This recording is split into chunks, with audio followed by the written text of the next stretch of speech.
여로보암은 하나님으로부터 은혜를 입고 이스라엘 10지파를 다스리는 왕으로 세움을 받았죠.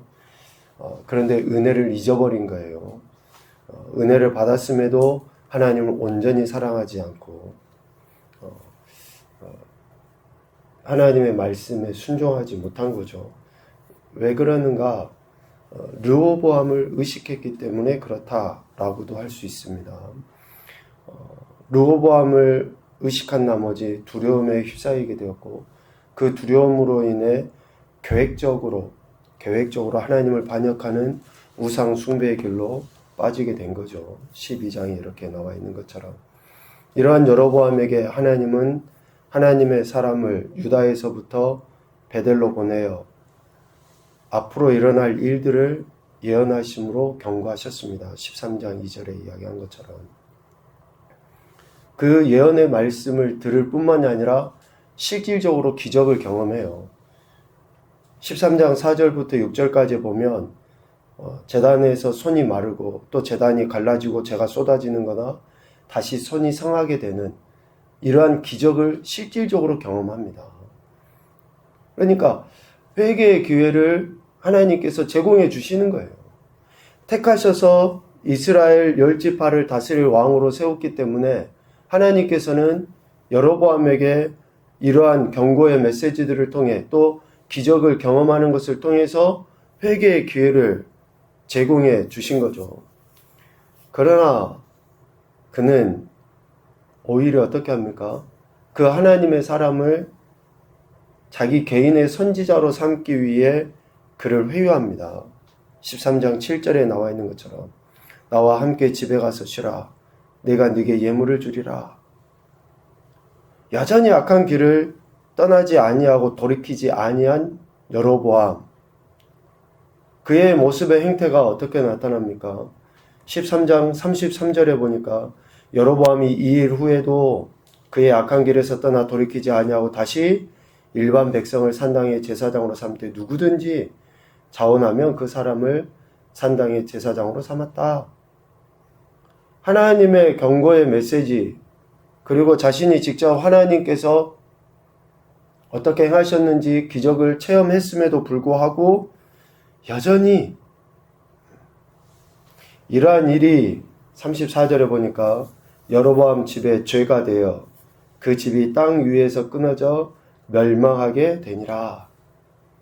13장 34절에 실질적으로 34절 말씀은 완료형처럼 보여지지만 앞으로 되어질 일에 대해서 분명하게 이야기하시는 거죠. 그 내용이 이제 오늘 14장 내용에 기록이 되어져 있습니다. 여로보암 집에 죄가 되어서 그 집이 땅에서 끊어지고 멸망당하게 되는 그런 내용이 나오게 됩니다. 그 시작점이 어디입니까? 바로 여로보암의 아들의 죽음이에요. 부모보다도 먼저 아들이 죽는 것을 여로보암이 고통으로 당하게 되는 겁니다. 하나님께서 경고하시고 하나님께서 회개의 기회를 주시죠. 그런데 여로보암은 그 회개의 기회를 잡는 것이 아니라 오히려 획책을 씁니다. 획책. 회개는 죄나 잘못을 뉘우치고 마음을 고쳐먹는 것이 회개죠. 사전적인 용어로 보면. 획책은 주로 나쁜 일을 꾸미거나 꾀함을 획책이라고 해요. 사전적 의미로. 하나님께 범죄하여 하나님이 경고하시는 거죠. 아들이 병든 것으로 인해, 아들에게 문제가 생기는 것으로 인해, 자기 삶에 어려움이 생기는 것으로 인해서 하나님께서 지금 내게 말씀하시는 것이 무엇인지 다시 돌이켜야 됨에도 불구하고 회개가 아니라 여로보암은 획책을 꾸미는 거예요. 이 획책으로 인해서 하나님의 경고를 더 적극적으로 거부해버립니다. 우리 삶에서도 그렇죠. 우리 개인의 신상이나 아니면 우리 자녀들이나 또 우리가 속한 공동체도 마찬가지예요. 이런 문제들이 생기고 어려움이 생겼을 때 하나님 말씀에서 위배된 것이 어디 있는지 우리 자신들을 돌아보고 특히 내 자신이 지금 어떠한지, 그래서 우리 자녀들이나 가정이나 공동체에 왜 이런 문제들이 생겼는지를 살펴야 됨에도 불구하고 오늘 여로보암은 획책을 꾸미는 거죠. 일전에 자신을 왕으로 세웠던 하나님의 선지자 아히야에게 자신의 아내를 보내는데 어떻게 보냅니까? 2절에 보니까 변장시켜서 보내요. 변장시켜서. 변장시켰다라고 하는 그 자체가 문제인 거죠. 아히야에게 아내를 보내려 하면 있는 모습 그대로 자기의 문제, 자기의 상황 그대로 낱낱이 이렇게 이야기해야 되는 거 아닙니까? 그런데 변장을 시켜서 보냈다라는 거죠. 왕이 된 이후 자신의 잘못된 행태에 대해 회개했어야 함에도 불구하고 오히려 자신이 왕이 되도록 하나님의 말씀을 전한 아히야 선지자에게 아내를 변장시켜서 보냅니다. 그런데 4절에 보면 아히야가 지금 어떤 상태라고 이야기합니까? 말미에 아히야는 나이가 많아 눈이 어두워 보지 못하더라. 나이가 많아서 제대로 분별하지 못한 그 사람에게 변장시켜서 보낸 거예요. 그러니까 얼마나 여로보암의 그 의도가 악한지를 알 수 있어요. 하나님의 은혜를 구하기 위해서가 아니라 그러한 악한 의도를 가지고 조롱하는 거 아닙니까? 하나님의 사람이 지금 이러한 상황임에도 불구하고 변장시켜서 악한 의도를 가지고 하는 그러한 행태. 철저하게 하나님과 하나님의 사람을 기만하려 하는 여로보암의 행태를 볼 수 있죠. 시편 25편 3절에 이런 말씀이 있습니다. 주를 바라는 자들은 수치를 당하지 아니하려니와 까닭 없이 속이는 자들은 수치를 당하리다. 속이는 거예요. 변장하는 것은. 만홀히 여기는 겁니다. 기만하는 거예요. 자기 자신을 감추는 거지만 하나님이 그걸 모르시겠습니까? 여로보암의 이런 의도를. 그래서 속이려 한 여로보암이 어떤 수치를 당하게 되는가? 어떠한 일들을 당하게 되는가? 6절 말미에 아히야가 여로보암의 아내에게 하나님께서 하신 말씀을 이야기하시죠. 하나님이 하신 말씀을 이렇게 표현해요. 흉한 일. 가장 수치스럽고 비참한 일을 당하게 될 것을 아히야 선지자를 통해서 듣게 되는 것입니다. 누차 이야기하지만 하나님은 늘 우리에게 회개의 기회를 주셔요. 상황, 환경, 형편, 관계 등을 통해서 우리에게 경고하시고 우리가 듣고 돌이켜서 하나님 은혜대로 살아갈 수 있도록 하나님이 기회를 주신다고요. 문제가 생기면 내가 지금 하나님 앞에 뭐가 문제지? 하고 말씀을 통해서 다시 우리 자신을 되돌아봐야 되는데 오늘 여로보암은 그렇지 않으니 이런 수치를 당하게 되는 거죠. 여로보암은 하나님의 은혜로 이스라엘의 주권자가 되었어요. 오늘 7절에도 분명히 이야기합니다. 그런데 이전 사람들보다 더 악을 행하고 자신을 위하여 다른 신을 만들어 우상을 부어 만들고 섬기는, 그래서 하나님을 노엽게 하고 하나님을 버려버리는. 9절에 그렇게 표현하죠. 우상을 부어 만들어 나를 노엽게 하고 나를 네 등 뒤에 버렸도다. 하나님에게서 등을 돌려버린 거예요. 여로보암이. 그를 주권자로 왕으로 세워주신 하나님을 등 돌려버렸다. 이거는 등 돌렸다는 것은 배신이잖아요. 배신. 철저하게 하나님을 배신해버리는 그러한 행태를 여로보암이 보인 거예요.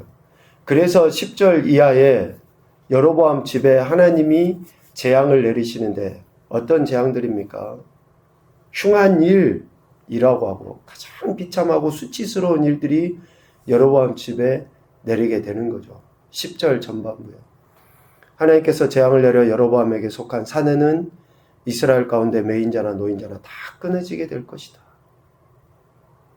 11절 여로보암에게 속한 자가 성읍에서 죽은즉 개가 먹고 들에서 죽은즉 공중의 새가 먹게 될 것이다. 12절 여로보암의 아내가 집 성읍에 들어갈 때 병든 그 아이가 아비야죠. 죽게 될 것이다. 14절 이스라엘을 위한 왕을 일으켜서 여로보암의 집을 끊어버리실 것이다. 이러한 하나님의 심판, 얼마나 강력하고 또 수치스러운 그런 일들이 여로보암 집에 임할 것인가 라는 것을 이야기해요. 그런데 13절에 보면 그 아비야, 여로보암의 아들 아비야가 죽은 것이 오히려 복되다 라는 그런 표현으로 지금 간접적으로 이렇게 이야기를 하는 것을 보게 됩니다. 아비야가 병들어서 죽는 것이 오히려 죽음 가운데서 차라리 나은 죽음이다. 13절 말미에 아비야가 이스라엘의 하나님 여호와를 향하여 선한 뜻을 품었다 라고 하는데 뭐 실질적으로 아비야가 하나님을 경외했다 섬겼다 그런 의미가 아니에요. 아비야가 병이 들었어요. 그런데 그의 죽음은 병들어서 죽은 죽음이지만 다른 이스라엘 사람들의 죽음은 어떤 죽음이에요? 뭐 좀 표현이 그렇지만 그냥 개죽음이에요. 그냥 완전한 비참한 그러한 죽음을 당하게 되는 것에 비하면 병들어서 죽는 것이 오히려 낫다. 10절 11절에 이야기했잖아요. 여로보암에 속한 자들이 겪게 될 이런 비참한 죽음에 비하면, 그리고 다른 많은 사람들의 죽음은 죽음 위에 장사도 못 되지만 장례도 못 치르지만 아비야는 묘실에 장사될 것이기 때문에 차라리 그 죽음이 좀 더 낫다. 그러니까 이 이야기는 하나님께 범죄한 여로보암의 집에 엄청난 재앙을 하나님이 내리실 것에 대해서 이야기합니다. 그런데 이런 모든 일의 원인은 무엇입니까? 16절에 이야기합니다. 여호와께서 여로보암의 죄로 말미암아 그의 죄 때문에 이스라엘 백성도 범죄하게 되었고 그로 인해 하나님께서 그들을 버리신 것이죠.